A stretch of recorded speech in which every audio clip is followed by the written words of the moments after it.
महाराष्ट्रभरात पावसाने सध्या धुमाकूळ घातल्याचं पाहायला मिळतंय। मुंबई असेल, पुणे असेल व इतर जिल्ह्यांमध्ये पावसाचं देखील जोरदार असं आगमन झालेलं आहे। आणि जून महिना संपल्यानंतर देखील बीड जिल्ह्यामध्ये काही तालुक्यांमध्ये पाऊस नसल्याचं पाहायला मिळतंय। मी बीड तालुक्यामधील वरवटी या ठिकाणी आहे आणि जिल्ह्यामध्ये सरासरी 90% पावसाची नोंद झालेली आहे। आणि या ठिकाणी आता अद्याप जिल्ह्यात कुठे पेरणीला सुरुवात झालेली नाही आहे। आणि जिल्ह्यामध्ये 8 लाख हेक्टरवरती जे क्षेत्र आहे पेरणीचं, त्यामध्ये पेरणी व्हायला हवी होती आत्तापर्यंत, पण जवळपास अवघ्या 2,12,000 हेक्टरवरती पेरणी झालेली आहे। आणि त्यामध्ये 90,000 हेक्टरवरती कापूस लागवड करण्यात आली आहे आणि 1 लाख हेक्टरवरती जे सोयाबीन असेल व इतर काही पिके असतील ही यांची सध्या लागवड केली आहे। पण ज्या प्रत्यक्ष मी शेतामध्ये आहे त्या ठिकाणी या ठिकाणी शेतकरी देखील पाहायला मिळत नाही। या परिसरामध्ये अशी परिस्थिती आहे की पाऊस कमी असल्यामुळे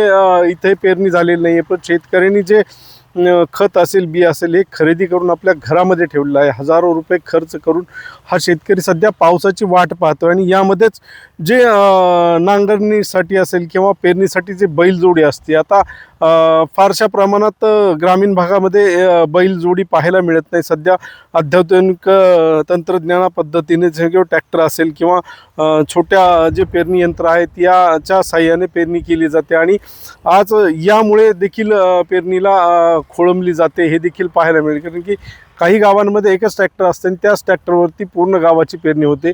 यामुळे देखील ही समस्या उद्भवते। आणि त्यामध्ये सगळ्यात मोठं म्हणजे जे पाऊस लागतो शेतीला, तो पाऊस सध्या नाही आहे आणि पावसाने सध्या दडी मारली आहे। आणि जिल्ह्यातील शेतकरी सध्या हवालदिल झालेला आहे आणि शेतकरी प्रशासनाकडे आता मागणी करत आहे की आम्हाला कुठल्या तरी पद्धतीने मदत केली जावे किंवा आमच्या शेतमालाला जो भाव आहे तो चांगल्या प्रमाणे भाव द्यावा, ही शेतकऱ्याची मागणी आहे। LS मराठीसाठी दीपक जाधव, बीड।